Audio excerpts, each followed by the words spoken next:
This is the greatest show on earth. Any of you people out there that find humor in this, you're really a sick, vapid person.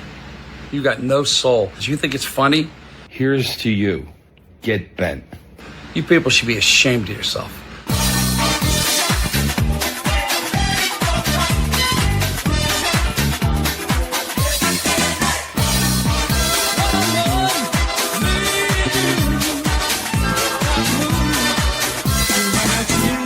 The first clip I have is, you did showcase Frank's health was at the beginning of your 23 minutes.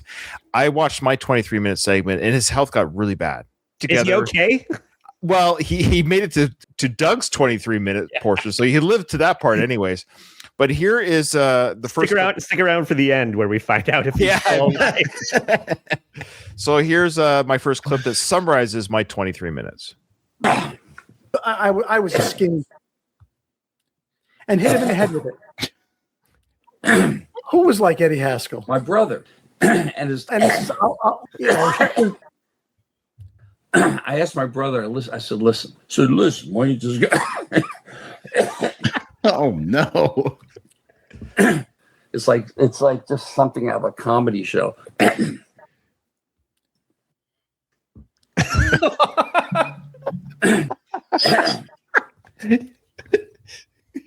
There you bugs go. Crawling on his skin. What was that one? Oh, poor Frank. He was like desperately clawing at his face. That is my favorite part. He just started tearing his skin off on Scott Baio's podcast. He tears off his mask and slider there the whole time. He's like, ta-da! My greatest acting role ever, pretending to be Frank. Oh my god! Okay, Frank's been dead for 10 years. It's been me the whole time. Jesus. Now, as we all know, Andy, you are the consummate professional. You work with WATP, and you've learned from the best of how to do clip shows. So thank you for your great clip package. I have a clip package too. My intros might not be as solid as yours. I think I'll start mine, and we'll just kind of watch them as we go. Through stuff on Rocky 3, and I just had a regular one. So okay, yeah. So what they're talking about here is Frank was one of the opponents on Rocky 3. So there's the Rocky 3 montage that happens at the beginning of the film, and Rocky's punch out, all these other fighters with the Eye of the Tiger montage, and Frank's actually one of the opponents that Rocky beats, and so Frank and Sly are practicing that fight. I've never heard this story before. Yeah, so because Frank tells this story all the time. New listener. That's right. So anyways, but what happens here, what's key though, that's the setup. So they're practicing the fight, but it gets a little out of hand. We're just moving around. I thought we were just going to move around, blah, blah, blah. And all of a sudden out of nowhere, boom. Wait. He hits me. Okay. You can tell Scott Baio has heard this story as many times as we have. You see him just like fluttering his eyes like, yeah, I fucking know. The shot. I felt my nose go a little. I said, hey, man, cool. It's all right. And all of a sudden, you say, laughing. Then he comes in and goes, boom, boom, hits me again. Apparently, he breaks Frank's nose, and then he comes in and hits Frank even a little bit more after his nose is broke. And Frank, being a Golden Glove boxer, not champion, but boxer, retaliates. And check out what he does to Sly. Then all of a sudden, I caught him with a left hook, and I lifted him off the ground a little bit. Right. And then he hit Sly so hard that he got lifted in the air. It's those devastating body blows Frank delivers. After he pummels his brother in front of the cast and crew, there's consequence to Frank when this happened. War started. We started banging each other all over. And you see like the producers like Shardoff and Winkler trying to jump in the ring. Boys. And he's like, get out of the gym. So I was banned from the lot where we were rehearsing. Are the producers typically on set?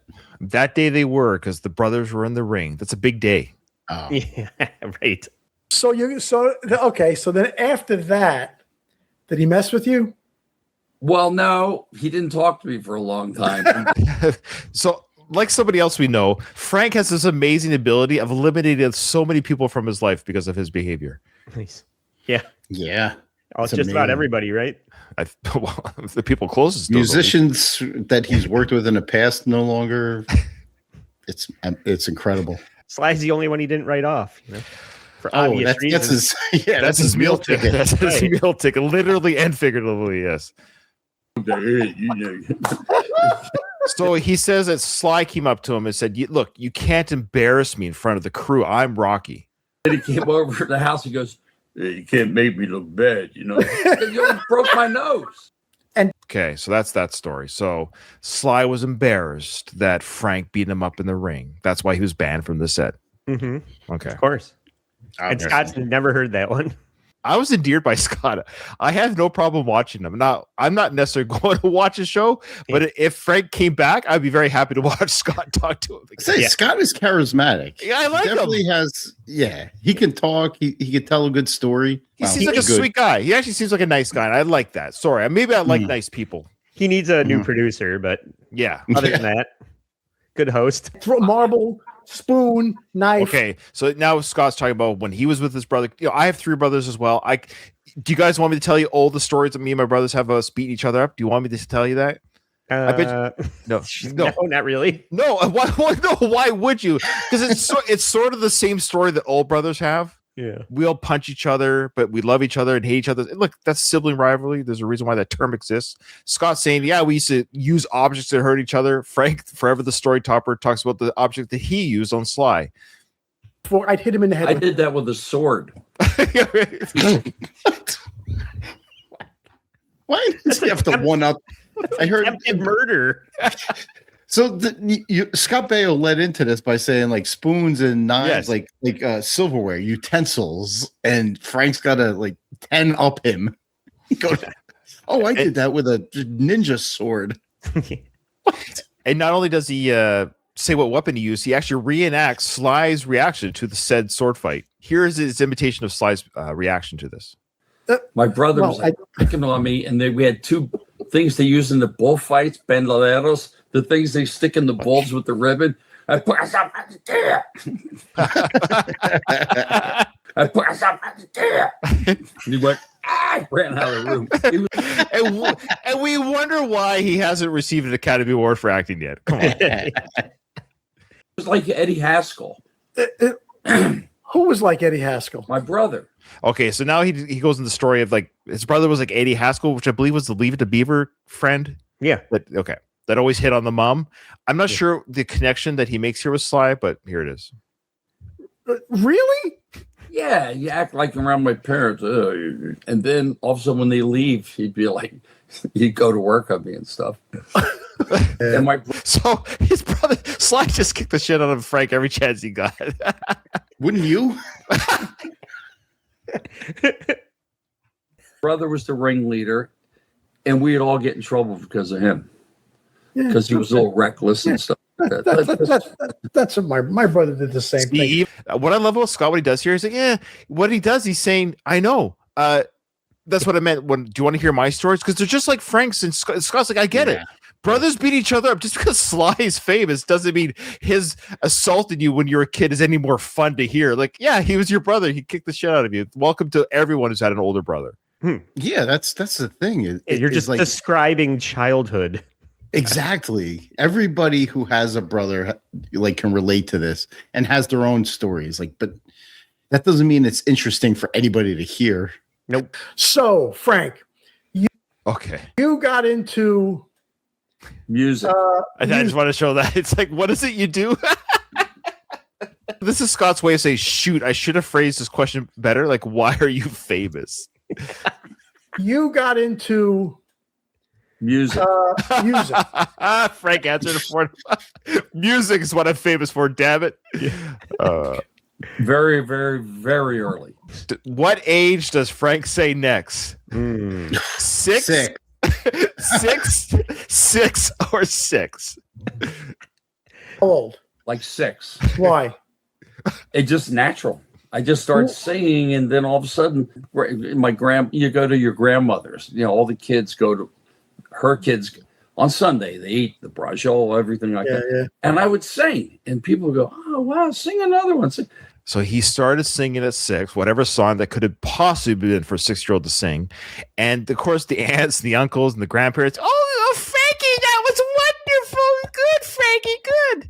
And he's decided this is why he wanted to sing for the rest of his life here. And I realized it was a good way to get attention.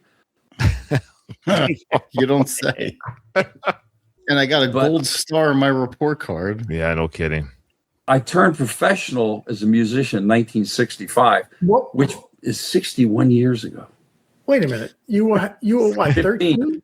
So Scott's doing the mental math thing. Wait a minute, you're a professional at 13? And Scott, that's what I like about Scott. He truly is listening to Frank, but he's being kind of real about. So whoa. 61 years ago. So what? You were 13 when you became a professional? Do you remember what makes Frank say he was a professional? What is the criteria for Frank to say he was a professional? Getting paid to perform. Perfect. Let's hear about that first paying gig. You were 15. What was your first gig? First paying gig, we had a group called, I forget what it was. It was our first paying gig. Someone next door was having a barbecue, and my drummers lived next door. So we set up our instruments on the grass in the backyard and played. I think they gave all three of us like $5 for all of us. And that was our first paid gig. How can you call yourself a professional? He got paid. He actually considers that first backyard gig the beginning of his professional career. He says all the time he started at 15 being paid to play gigs, and that was day one. You know, when they write the biography of Frank Stallone, who is this guy, which I think is a perfect name for his biography. Let's be serious. I digress. The point is, that will be the story, that they put, Van Halen started in LA playing at high schools. Yeah. This is Frank playing in someone's backyard. Got paid $5 from his drummer's dad. Just because you're getting paid to do something doesn't mean you're making ends meet or making a living at it. You are a professional, but there's a sliding scale of success. How dare you? For the folks listening, we have the unique opportunity of having a real musician on stream with us. So Andy, yes, you perform, and have you gotten professional musician? Have you gotten paid to play like clubs or bars or gigs? Yeah, all the time. So are you a professional musician? No. What the fuck? I have another job that pays the bills that is not playing music. So should take a page out of Frank's book. Yeah, I liked when Scott Baio was doing the math on that, and it looked like he was cowering before the specter of death that was coming to take him away. He was like, "Oh!" I got a kick out of that. And that was my thing, that. Okay, so he talks about his career a little bit at the beginning of it, and he talks about his music career. And I had to rewind this part at least 3 to 5 times to is Scott saying what I think he's saying? And he is saying what he's saying. He's referring to Frank Stallone's music career. Was my thing. But that's gone. But that's gone now. Doing what you did is basically gone, isn't it? That's ballsy. You don't say that to Frank. Let's be real. You're a washed up has-been. I couldn't believe. I was like, is that because? Yes, it is what he's saying. Because Frank, look at Frank's face here. No. Actually, I better. Give me 1 second. I'm going to snip that right now. That's going to be the thumbnail for when I edit the show. Okay. He's going into hard defense mode. Well, it's funny. Scott says it's over now. Far from over? No, it's not far from over. Or it is far from over. Whatever I'm trying to say. This is Frank's response to that question. Well, it's funny. I posted something on Instagram today. I was at a function out in, I guess it would be Lake Sherwood, that thing. And there are a bunch of people around. The girl had a guitar. She was playing. And some guy goes, "Frank, come on up and play a song." I said, I don't want to do it. So I just picked up her guitar and played a song. No fucking way. The people went crazy because... Right. So he was at some sort of function club party. And and I went to the Instagram video. It is there. It's go to Frank Stallone. It's on there. You can see him perform. If that's your term of crazy, it's debatable. I saw one teenage girl roll her eyes. Was that the one? Didn't I share something to our group chat? Was it the owner of the guitar that he walked up and said, "Let me show you how it's done, toots," and he just takes it away from her? And yeah, because there's a woman that stands behind her that joins into the song, so she must have been the singer.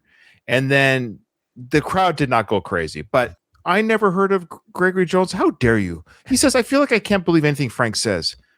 This dude is full of shit. No. We are trying to figure out who he is. He's telling the truth. I don't think this show is for you. Without these stories happened.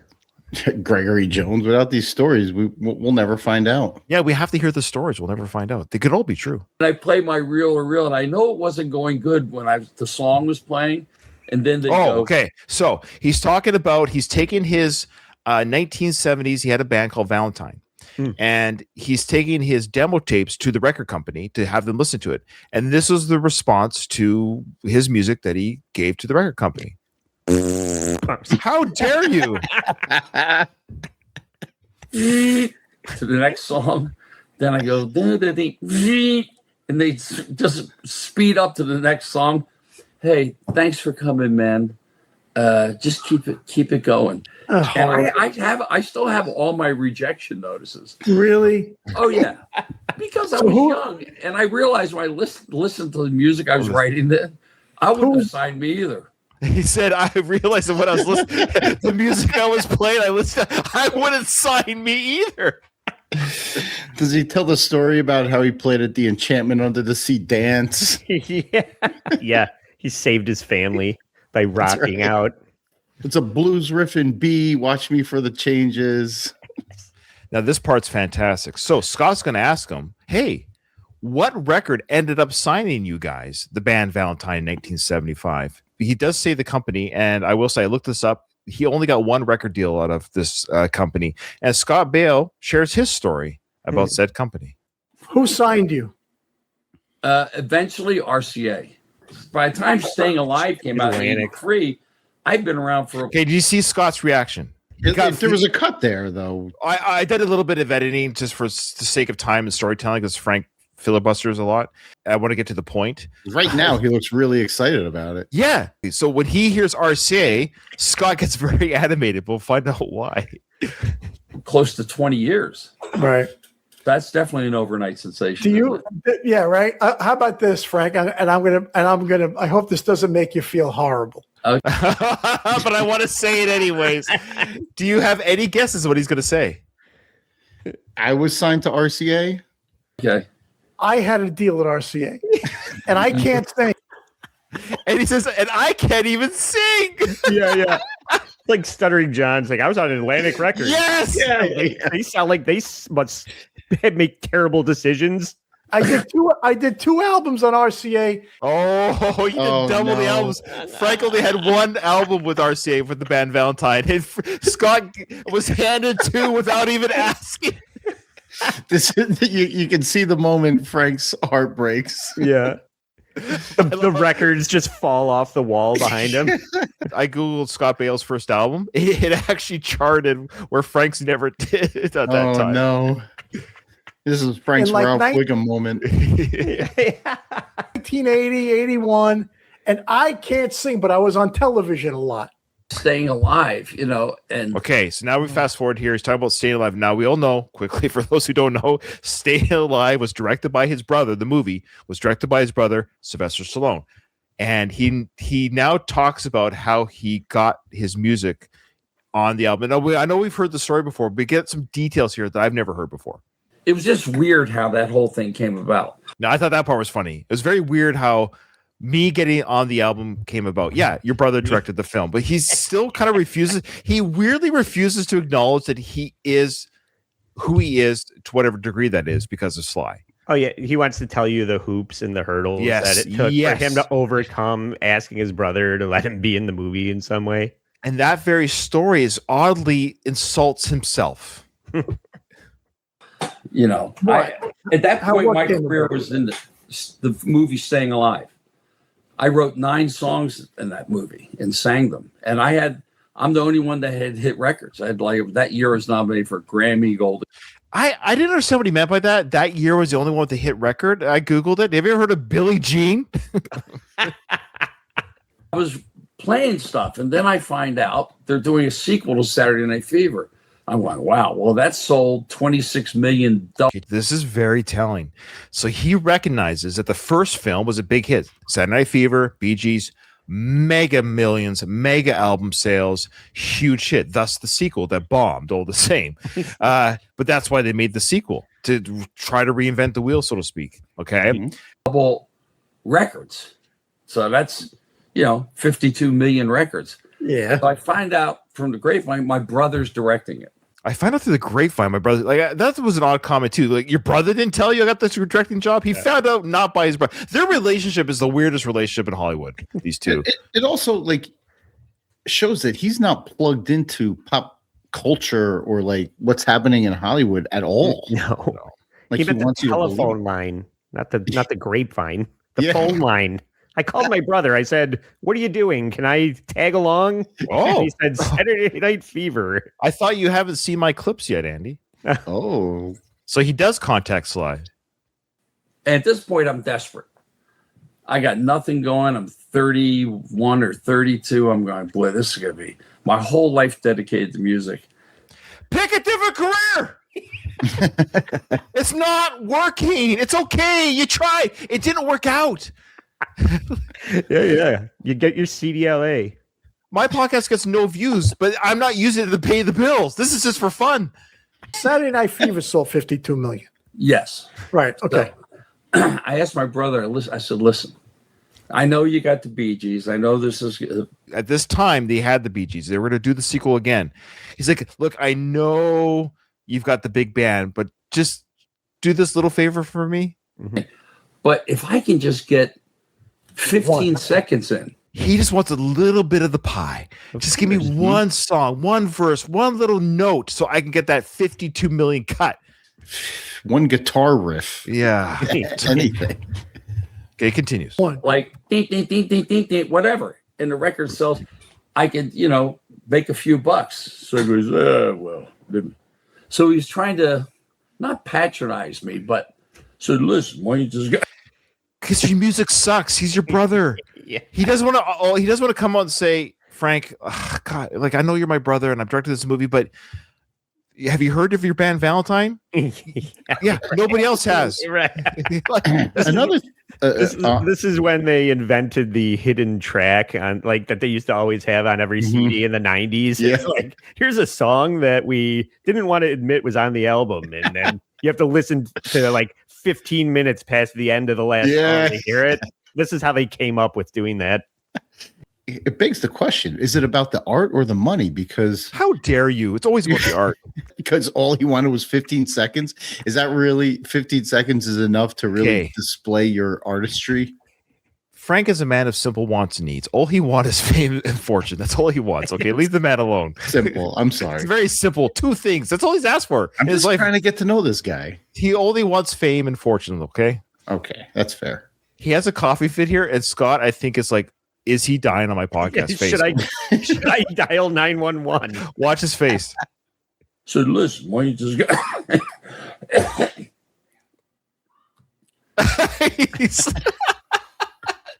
He's like, he's also thinking, because he's coughed so much. I think Scott's saying, I really wish we didn't do this live. I kind of wish we. Doug, you had to talk to one of your kids or something recently just now during this podcast? Yeah. Yeah. What did you do? I muted myself. Yeah. Frank's inability to mute the microphone whenever he finds the mucus coming up is ridiculous. Yeah. It's actually kind of rude. It's rude to the podcast. Yeah. Wasn't Scott Baio? I just got Arrested Development vibes from Scott Baio. Oh, that's right, because Ron Howard produced it. They were both on Happy Days together. Yeah. So wasn't he was Scott the lawyer, Bob Loblaw? Yeah, yeah. Okay. And that scene right there reminded me that I got strong Loblaw vibes from Scott Baio in that moment. Bob Loblaw. Yeah. Why don't you go write some songs? So now Sly tells Frank, go write some songs, and just go write some songs. Go play with your toys and let the parents talk about work and see what happens. So basically, I was like, beat it, kid, you're bothering me, right? But see what happens. Short, they rejected everything, right? So they rejected everything he did. They rejected. The Bee Gees, for some reason, had a falling out, and they're done. Because they saw the script and knew it was trash. They wanted no part of it. There's no way we're doing this garbage film. They don't want to do it anymore. So now there's total panic. They're starting the movie. No way. And they have no Bee Gees, right? So they go to Hall & Oates, Billy Joel, and nobody wants to do it. So now Sly's desperate. Here comes Mr. Fifth Place to save the day. Oh, man. So all of a sudden I get a phone call. My brother goes, "Hey, remember those songs you wrote?" I go, "Yes, I do remember them. You rejected every one of them." "No, I forgot about them," right? He goes, "Listen, I'm going to have a meeting with John Travolta. So why don't you come to lunch? We're going to have a meeting with John and bring those songs. But don't tell him it's you." What Frank should have done, is say, "Sly, screw you. I'm keeping these for my solo album. Have fun finding a singer." He should have had the balls, but he can't even tell his self-respect. He should have said, "You already turned me down. Now you're desperate. Find a Temu version of Hall & Oates at this point." Which I guess what Frank was. So I don't know. Find the Temu version of Frank. I can only imagine what that would be.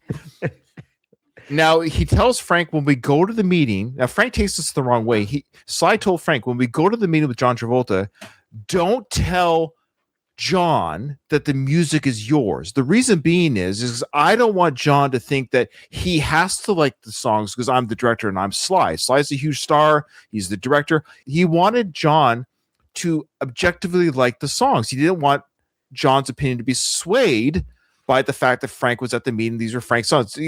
Sly probably told, "Hey, John, my brother Frank, he's here hanging out with me. What do you think of this shitty music?" Yeah.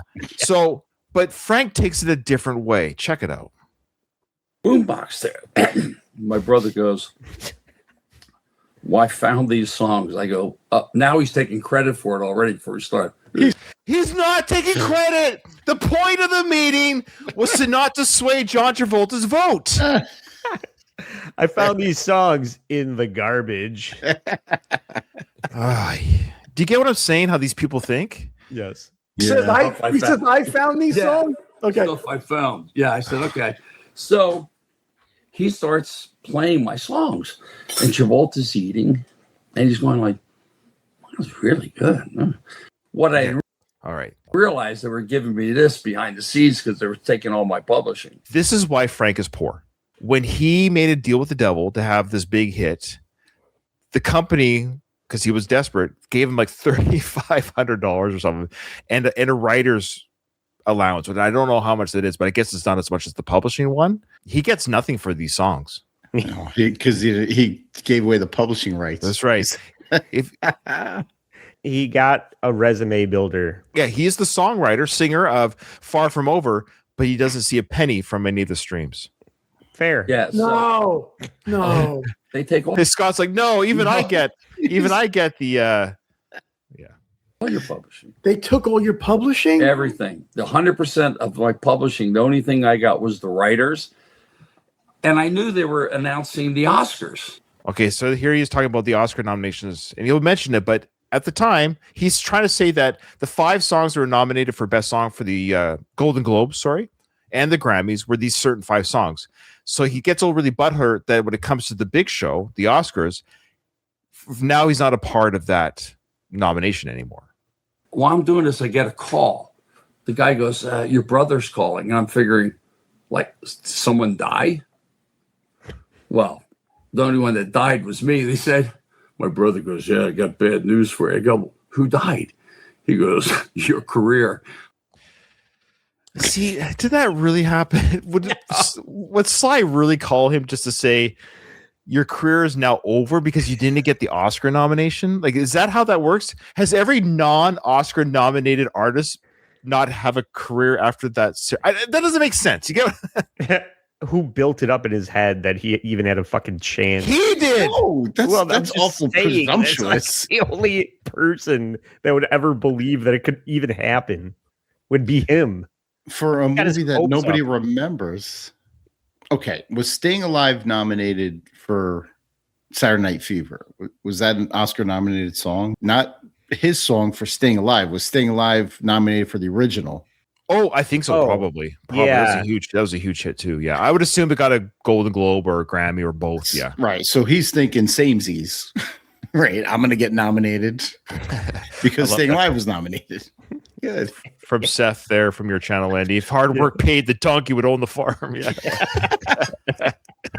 I love that. It's a great comment. He says, "You didn't get nominated for the Academy Award." I said, There's that silverware. The Scott slamming his silverware on the table. Are you sure he's not like handcuffed to that desk? Chains rattling around. George is running the show. Yeah, George House arrest. I said, "What?" So here comes the Golden Globe. This is very telling about their relationship. This is the last story. And the Golden Globes are very corrupt. It's European. Yeah. Okay. European. I don't know.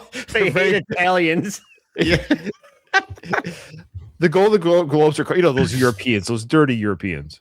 My brother goes, because he knows it. He goes, if I go to the Golden Globes and announce you, 100% you'll win.